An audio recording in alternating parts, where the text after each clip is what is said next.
एक गांव में रोहित और शोभित नाम के दो भाई रहते थे। बड़ा भाई रोहित अपने छोटे भाई से बहुत जलन रखता था, क्योंकि शोभित पढ़ाई लिखाई में होशियार था और रोहित उसे परेशान करता था। वो अपने भाई से घर का सारा काम करवाता था और खुद एक भी काम नहीं करता था। बस जंगल से लकड़ियां लाने जाता था और उन्हें नगर में बेचता था।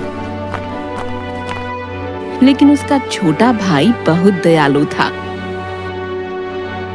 एक दिन सुबह सुबह, रोहित भैया उठो, आज जंगल नहीं जाना क्या आपको?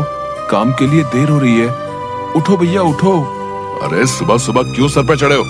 सोने दो मुझे, जाकर अपना काम कर। मैं भी सोकर उठूंगा तब जाऊंगा। चल जा यहाँ से। लेकिन भैया मुझे खाना बनाना है और लकड़ियां खत्म हो गई हैं। सोने भी नहीं देते। हाँ जा रहा हूँ। रोहित अंगड़ाई लेते हुए उठता है और कुल्हाड़ी उठाकर जंगल की तरफ निकलता है। भैया जल्दी आना। हाँ ठीक है। रोहित जंगल में पहुंचकर, रोज तो मैं यहीं से लकड़ियां लेकर जाता हूँ, आज थोड़ा आगे जाकर देखता हूँ। यही सोचकर वो आगे बढ़ गया और थोड़ी दूर चलने के बाद उसे एक बहुत सुंदर दिखने वाला पेड़ दिखाई दिया। अरे वाह, ये बहुत अच्छा पेड़ है। अगर मैंने इसे आज काट लिया तो 10-15 दिन के लिए आराम हो जाएगा। रोहित ने यही सोचकर जैसे ही पेड़ काटने के लिए कुल्हाड़ी उठाई, वैसे ही वो पेड़ बोला, रुको भाई रुको, मैं एक जादुई पेड़ हूँ, तुम मुझे मत काटो। अगर तुम मुझे नहीं काटोगे तो मैं अपने सोने का फल तुम्हें दे दूंगा। क्या? सोने के फल? ठीक है, तुम मुझे फल दो, मैं तुम्हें नहीं काटूंगा। जादुई पेड़ ने अपने सोने के फल रोहित को दे दिए। रोहित ने फल लिए और वहाँ से चला आया। अरे वाह, मेरी किस्मत। आज तो ऊपर वाले ने छप्पर फाड़ के दिया है। अब तो कोई काम नहीं करना पड़ेगा। बस किसी को इस जादुई पेड़ के बारे में खबर ना लगे। अब इस फल को बाजार में बेच कर आता हूँ।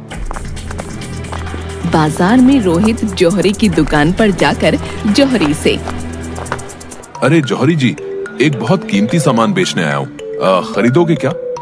तुम्हें अंदर किसने आने दिया है? तुम्हारे पास कुछ है भी बेचने के लिए जो बेचोगे? रोहित फल निकालता है और जौहरी को दिखाता है। ये देखो जौहरी जी, है ना कीमती सामान? अरे ये तो सोने का फल है। हाँ अब बताओ कितना पैसा दोगे?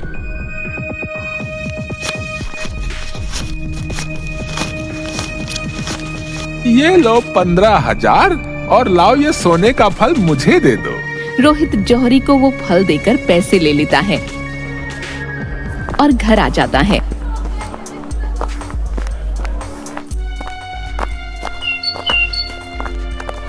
लेकिन अपने भाई को कुछ नहीं बताता। रोहित हर दिन एक फल जौहरी को बेचता।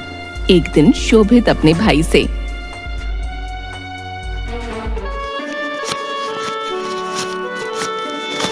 भैया मुझे कुछ पैसों की जरूरत है, स्कूल की फीस देनी है। क्या? पैसों की जरूरत? कोई पैसे नहीं है मेरे पास। मेरे पास क्या पैसों का पेड़ लगा हुआ है जो आ जाते हो पैसे मांगने? खुद काम करो और कमाओ। भैया अपनी फीस के लिए मांग रहा हूँ। आप तो हर रोज इतनी फिजूल खर्ची करते रहते हो। फिजूल खर्ची करता हूँ मैं? हैं? बहुत जुबान चलने लगी है तेरी, हैं? भाग यहाँ से, भाग। और इस तरह से रोहित शोभित की पिटाई करता है और उसे पैसे नहीं देता। एक दिन रोहित के सारे फल खत्म हो जाते हैं। अब तो सारे फल खत्म हो गए हैं। अब मैं क्या करूँगा? एक काम करता हूँ, मैं फिर से उस जादुई पेड़ के पास जाता हूँ। रोहित उस पेड़ के पास जाता है और उसे धमकाने लगता है। सुनो जादुई पेड़, अगर तुमने मुझे अपने सारे फल नहीं दिए तो मैं तुम्हारी सारी शाखाएं काट दूंगा। अरे मैंने तुम्हें अपने सारे सोने के फल दे दिए और तुम ऐसा कर रहे हो? नहीं, तुम ऐसा कैसे कर सकते हो? ठीक है, मैं नहीं काटूंगा। इसके बदले में दोगे मुझे अपने सारे फल? बताओ। रोहित की ये बात सुनकर जादुई पेड़ को गुस्सा आ गया और उसने अपने पेड़ से रोहित के ऊपर ढेर सारी सुइयों की बारिश कर दी।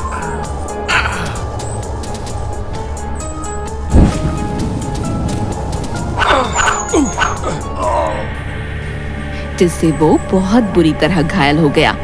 अरे अरे, ये क्या कर रहे हो? बचाओ बचाओ कोई मुझे, बहुत दर्द हो रहा है। इधर शाम होने पर शोभित को अपने भाई की चिंता होने लगी। शाम होने को है, लेकिन अभी तक भैया नहीं आए। जाके देखता हूँ कहाँ गए हैं।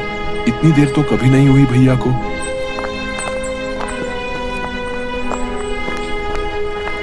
शोभित अपने भाई को ढूंढने के लिए जंगल की तरफ जाने लगता है,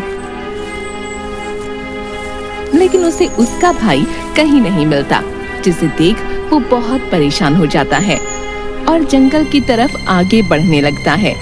बहुत दूर चलने के बाद उसे एक आवाज, कोई बचाओ मुझे, सुनाई दी। लगता है उधर कोई है। शोभित उसी तरफ जाने लगा जहाँ से उसे आवाज आती है और जाकर देखता है कि उसका भाई घायल हालत में पड़ा है। अपने भाई की ऐसी हालत देख शोभित रोने लगता है और रोते रोते कहता है, भैया आप परेशान मत हो, मैं अभी आपके शरीर से ये सारी सुइयां निकाल देता हूँ। लेकिन ये सब हुआ कैसे? तुम मुझे क्यों बचाना चाहते हो? मैंने तो तुम्हें बहुत परेशान किया है। जाओ यहाँ से, मुझे मेरी लालच की वजह से ये सजा मिली है। नहीं भैया, मैं आपको ऐसे छोड़कर नहीं जाऊंगा। आप मुझे परेशान करते हो तो क्या हुआ, आप मेरे भाई हो और मैं आपको बहुत प्यार करता हूँ। लेकिन कुछ नहीं, आप शांत रहो। शोभित अपने भाई के शरीर से सारी सुइयां निकालता है। सारी सुइयों के निकल जाने के बाद रोहित ने शोभित से अपने बुरे व्यवहार के लिए माफी मांगी और बेहतर इंसान बनने का वादा भी किया। लेकिन भैया ये सब हुआ कैसे? रोहित ने शोभित को सारी बात बताई। मैं लालच में आकर इस पेड़ को काटने जा रहा था, जिसकी वजह से जादुई पेड़ ने मुझे ये सजा दी। जादुई पेड़, मुझे माफ कर दो। मुझे बहुत अच्छा लगा तुम्हारे अंदर ये बदलाव देखकर। अब तुम मेरे सारे फल ले लो। जादुई पेड़ ने अपने सारे फल उन लोगों को दे दिए और अपनी शक्तियों से रोहित के सारे घाव भी ठीक कर दिए। दोनों बहुत खुश हुए और घर आ गए।